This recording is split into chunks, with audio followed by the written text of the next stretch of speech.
Mary, can you do a roll call, please?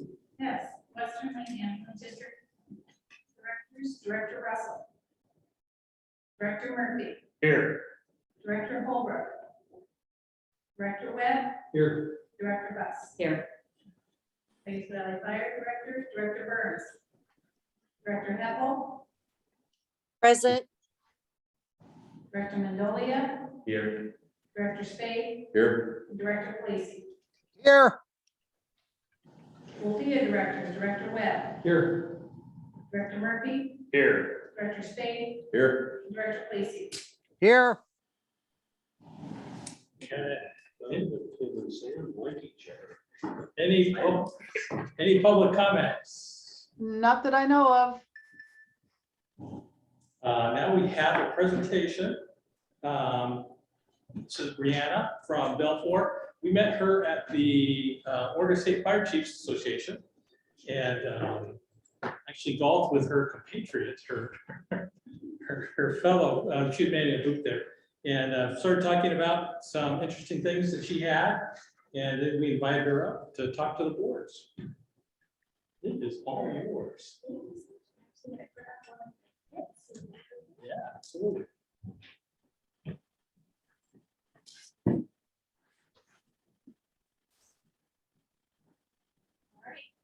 Well, thank you very much.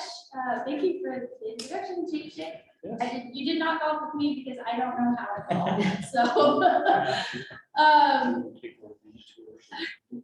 oh, Yeah. See if you can you hear her okay, Dina? I can talk loud. Yeah, we're looking good. Okay, oh, great. Good. Well, like Chief Chick mentioned, we met at WLFEA and I'm new to the Belfort team. I work for Belfort Property Restoration. If you're not familiar with us, we're a property restoration company. Don't cringe. One of the goal of my role with the company is to I run the marketing. So I have started reaching out to local fire departments.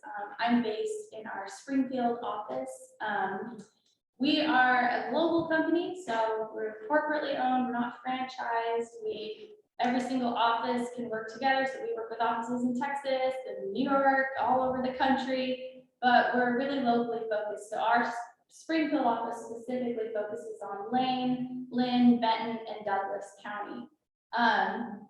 Previously, we didn't have a marketer for a while, so I'm really excited to be jumping in and reaching out, and I'm specifically excited to be reaching out to fire departments. It's just a really cool way that we get involved with the community and support the very, very important work that you all do. One of the ways that we like to do that is an after the fire kit. So that is what Chief Chick was referring to. We've been putting these together for any district or department that wants them. This is what they look like. And it has just some basic supplies in here. It has some preliminary information in this folder. It has numbers to call in Lane County to replace vital documents, ID, things that may have been lost in the fire, as well as just resources that people can call for getting their lives back on track after the fire. It has some basic toiletries that people might need. You know, if they don't have those on hand after the fire, as well as some basic hazmat supplies. It has a Tyvek suit and a N95 mask that people can use to re-enter the scene if they need to go back. It also has like a bottle of water, granola bar, just basic supplies that families and individuals might need, as well as a deck of cards and some sticker books to entertain kids that don't have their favorite toys on hand anymore. It's really simple. You've probably seen kits from like that from the Red Cross and probably other companies, but it's just something we like to put together as a service for free. So we have 10 put together right now. Hopefully you don't need any more than that. But if you do, it's an open door policy. Reach out and we will happily resupply you with as many as you need.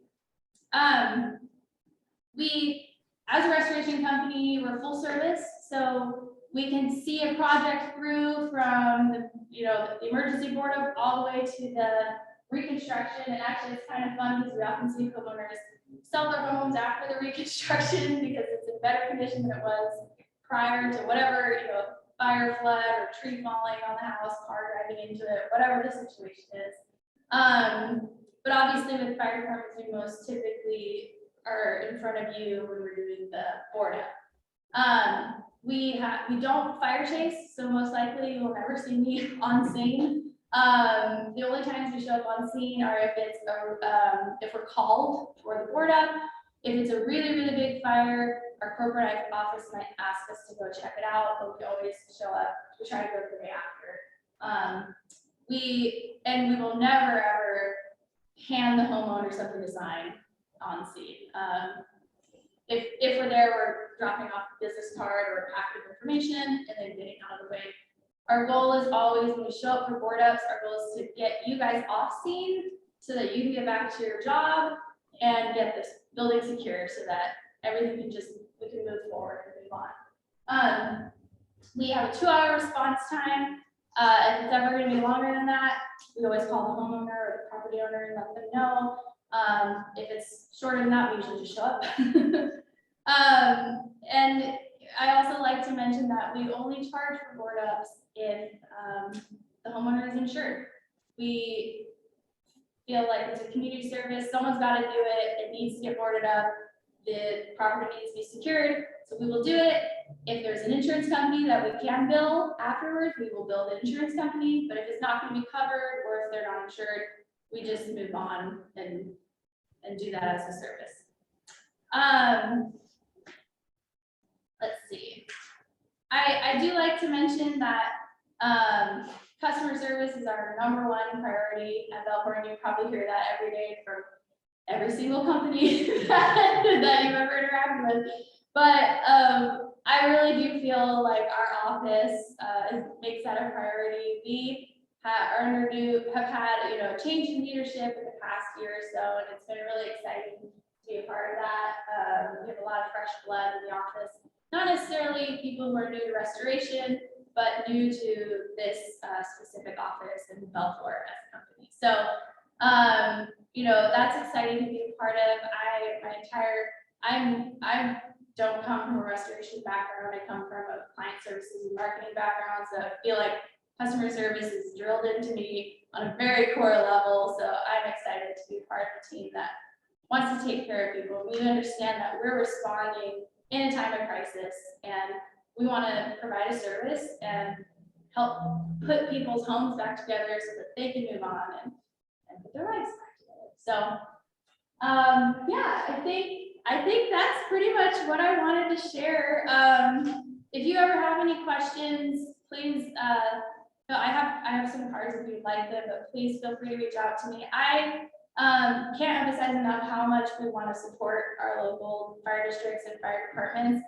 This is one small, simple way that we can do that, but it doesn't have to stop at the after fire kits. And I know there are regulations around how we can support, and we're happy to stick within those regulations, but we just want to know what would be helpful for you all. So Chief Chick has my contact info. I can share my contact info. If there's ever any way that we can support, please reach out, please let us know, because we would love to. Anything from, we've sponsored graduations for classes and brought in, sponsored like the food for that. We've put together things like this or after fire brochures, whatever would be helpful. We don't always know what you need, but the door is always open. If there's a need, we would love to fill it. So with that, I will thank you for letting me come and speak for a bit at your board meeting. I really appreciate the opportunity, and I'll hand the mic back over. Thank you. Yeah, I think our plan is we're going to put these on our command vehicles, and I think it would be good for MCR vehicles as well. Yeah. to have those. I think it's a great idea. It's something that we don't currently have. Oh, I'm really glad to hear that. And if you ever need more, let me know. We're happy to put them together. I hope we don't have that many. I know, I mean, hopefully you don't, but I just want to emphasize it's not like, we don't have to stop at just this one delivery, so.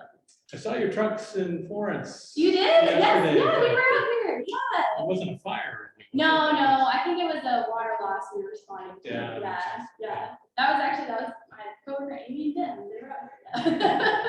That was great. Well, thank you so much. Okay, thank you, Brianna. Yeah, of course. Thanks.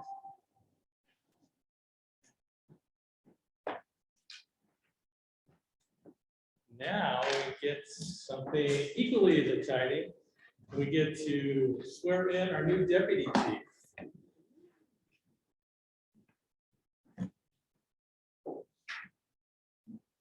Maybe you know that Matt is being officially promoted to deputy chief as of July 1st. This is the closest board meeting to that date, so we thought it'd be appropriate to swear him in at this meeting. Raise your right hand, please, or repeat after me. I state your name. I, Matthew House, Do solemnly swear to do my duty as a deputy chief for Western Lane Fire and EMS Authority to the best of my ability. do solemnly swear to do my duty as Deputy Chief for Western Lane Fire and EMS Authority to the best of my ability, To serve the agency with respect and loyalty. to serve the agency with respect and loyalty, To serve the citizens of our community with compassion, courage, and integrity. to serve the citizens of our community with compassion, courage, and integrity, To represent my agency and community with honor and dignity, both on and off duty.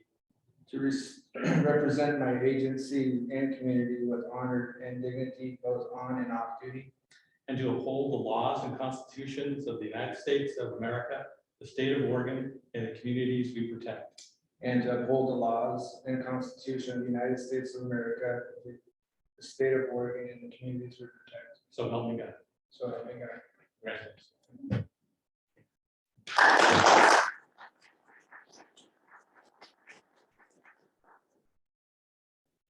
Then we have this random person from the crowd.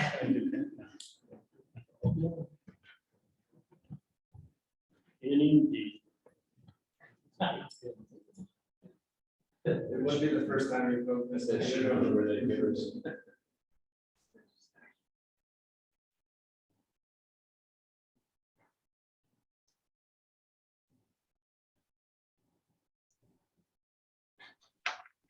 Matt, you need to say something so we can see you on camera.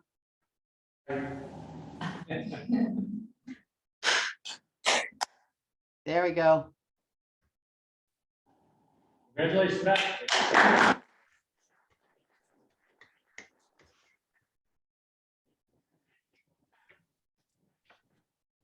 Now we have 2 certificates of appreciation. I think I see one person here. I don't see Rob. So Lieutenant Orozco, can I have you come up in front of the board, please?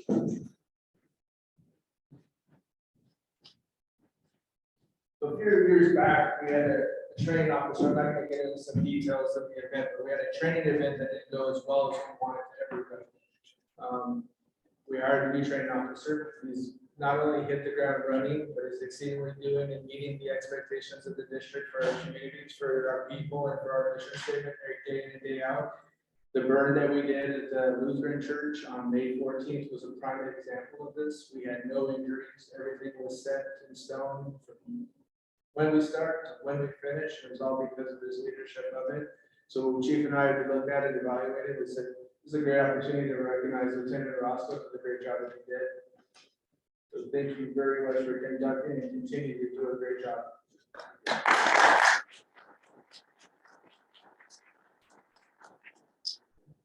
Thanks, Kyle. The other recognition we'd like to give is for Rob Chance. He is unfortunately unable to make it tonight. We put on a EMS training academy over the last 2 weekends where he solely did the whole process again from start to finish. He took on the reins, and we had 7 people go through the training academy, which they're all ready to go and actually starting work right now into the EMS sector and hitting the ground running and doing exactly our expectations because of the job that he did. So we'll make sure that he gets this passed along. Tomorrow he'll be on duty on the track to him tomorrow. So those are the two recognitions that we wanted to do. Both of the training officers are doing a phenomenal job. Wanted to give them that opportunity in front of the board to say, hey, good job, keep it up. So consent agenda, are there any items that a director would like taken out of the consent agenda? Hearing none, consent agenda is approved. And Matt, talk about call volumes. This day. May's call volume is a little bit less comparative to the other fiscal years, and there's no rhyme or reason to why our call volumes will fluctuate month to month. But the key part is for fiscal year, our call volumes are continuing to be increased compared to the last previous fiscal years.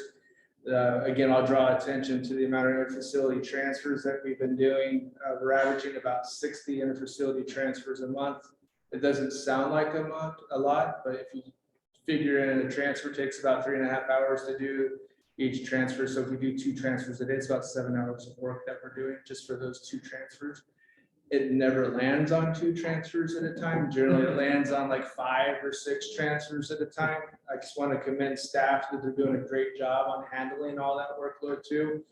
It does wear you down doing transfers differently. It's like, think of a long haul truck driver, but also taking care of a patient at the same time. So they're doing a great job managing our call volumes. Any questions to call volumes? These transfers can be Eugene, they can be Portland. We just did that the other night.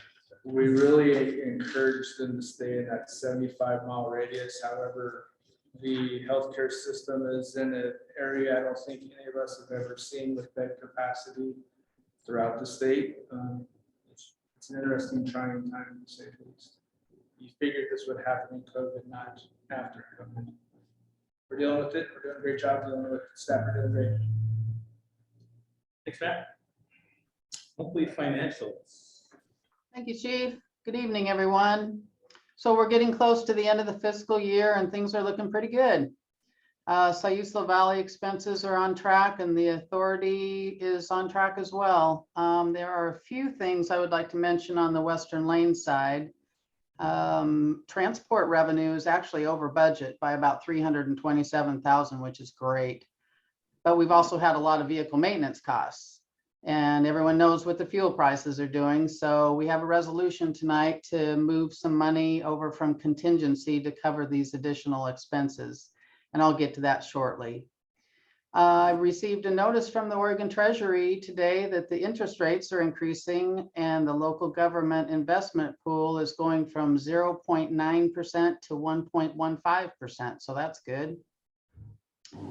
And June is our LifeMed renewal month. So our admin team has been working really hard each day and they've processed about 1,200 applications so far in the last few weeks.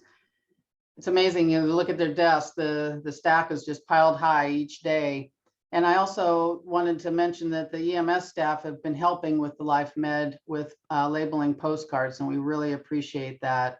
We have a great team, and I just really want to appreciate, tell them that we really appreciate their hard work. So I was just about ready to move on to the resolution, but before I do, I just wanted to open up for any questions on the financials.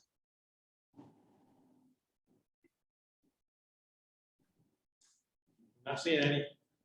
Okay, so the resolution, Western Lane Ambulance 2022-04 appropriations transfer.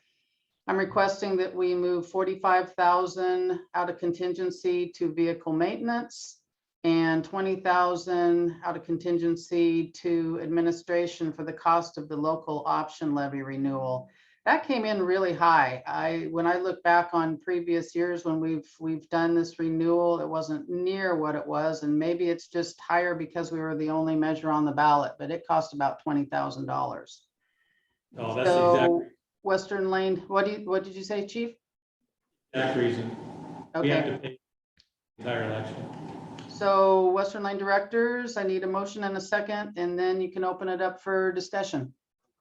I would make a motion to approve resolution 2022-04. Murphy, second. Any discussion?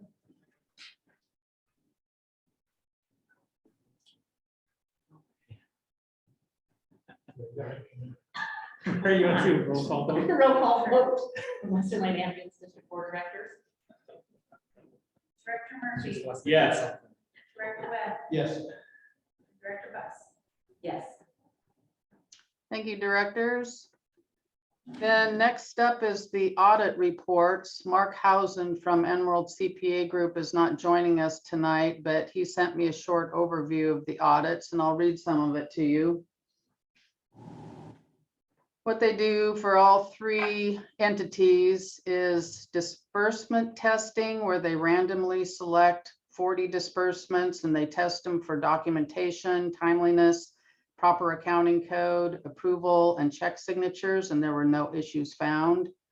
Payroll testing on Sayusla Valley side, they look at 2 months of payroll that are just randomly selected, and they look at both volunteers and employees with their pay rates. There were no appeared reasonable issues there. Western Line Ambulance, they also reviewed, and the authority, they reviewed the quarterly payroll reports and traced the amounts to the general ledger. No issues were found. They contact the district attorney, U.S. Employment Opportunity Commission, the insurance agents, and just to find out if there are any issues, and no issues were found. They also test for municipal compliance, where they review the budget documents, resolutions, minutes, affidavit of publication, and found each district to be in reasonable compliance with Oregon municipal law. And to conclude, they found that the books and records of the districts to be timely and accurate. Thank you, Dina. So hopefully everybody got a chance to look at the audit reports. We would like the boards to accept the reports. So Western Lane Ambulance, I'll turn it over. Move to accept. I move to accept the audit as presented. You're asking for a motion. Oh, I'm moving to accept. you're moving, I'm asking. A motion to approve the audit. I would second that. Moved by Murphy, seconded by. All those in favor, please say aye. Aye. It passes. Jim, you are the vice president of SVFR. Yes, I am. Would SVFR like to accept the audit report? Yes, we would. I'd like to make a motion to approve it. Before a motion, okay, Second it. okay. So moved, seconded, any discussion? You want a roll call vote or just a voice vote? Jim? I'm sorry, I'm having a hard time hearing. A roll call vote, please. Director Hubbard, Yes. Magnolia, Yes. Director Spade, Yes. Director Lacy. Yes. Okay, same for Western Lane Fire and EMS Authority. Murphy, motion to accept audit report. Second. Any discussion? Do a roll call vote, Mary, for WLFEA? Yes. Director Murphy, Yes. Director Webb, Yes. Director Bus. Yes. Is Director Spade on there? Is he? Did you say? I think we Western need the Lane? roll call for WLFEA. Okay, sorry. Yes, and Director Spade. Yes. Okay, thank you. Thank you. Dina, thank you to you and your staff for such a good report. You're welcome. Thank you. Our work, yeah, 3 agencies. Okay, next item. Old business. We would like, remember we postponed approval of the strategic business plan. Western Lane Ambulance District Directors did approve it last time. We were hoping for a bigger turnout. We did get a bigger turnout tonight. But hopefully you've had a chance to read this strategic business plan. And are you ready, Jim, are you ready to adopt the strategic plan? Yes, I am. and I'd like to make a motion that we move it forward. Okay. Is there a second? A second. Okay. Any discussion? Mary, can you do a roll call vote for SVFR? Yes. Director Heppel, Yes. Magnolia, Yes. Director Spade, Yes. Director Lacy. Yes, Thank you. Same for WLFEA. I'll make a motion to approve the strategic plan for WLFEA. Okay. Is there a second? A second. Discussion? Mary, can you do a roll call vote for WLFEA? Yes. Director Webb, Yes. Director Murphy, Yes. Director Spade, Yes. Director Lacy. yes. Thank you, everybody. It's been a long process, and I think we came up with a very good plan. Okay, new business is our workers' compensation provider, which is effective July 1. Dina, did you want to talk about that? You're muted. Yes, I do want to talk about it. So directors, please disregard what you have in the board packet because we just received the SAFE quote 2 days ago, and it came in much lower than the special districts quote, like to the tune of $22,000. Special districts quoted 78,000, and this is for the consolidation, bringing everybody under one policy. Special districts was 78,000 and SAFE came in at 56,000. In addition to that, SAFE's experience modifier, which is what they use to calculate the rates based on the amount of claims we have, came in half of what special districts had. Our insurance agent was pretty stunned at this, so he did call SAFE to make sure they had all the information correct because he was really surprised at the huge difference. And SAFE said that they had it all. So to me, this is a no-brainer, and my recommendation to the WLFEA board is to award the workers' comp provider starting July 1 to the SAFE Corporation. That motion to award it to SAFE. Second. Motion by Webb, second by Murphy. Any discussion? We can do voice votes for WLFEA directors. All in favor of SAFE providing workers' compensation? Aye. Aye. Okay, passes.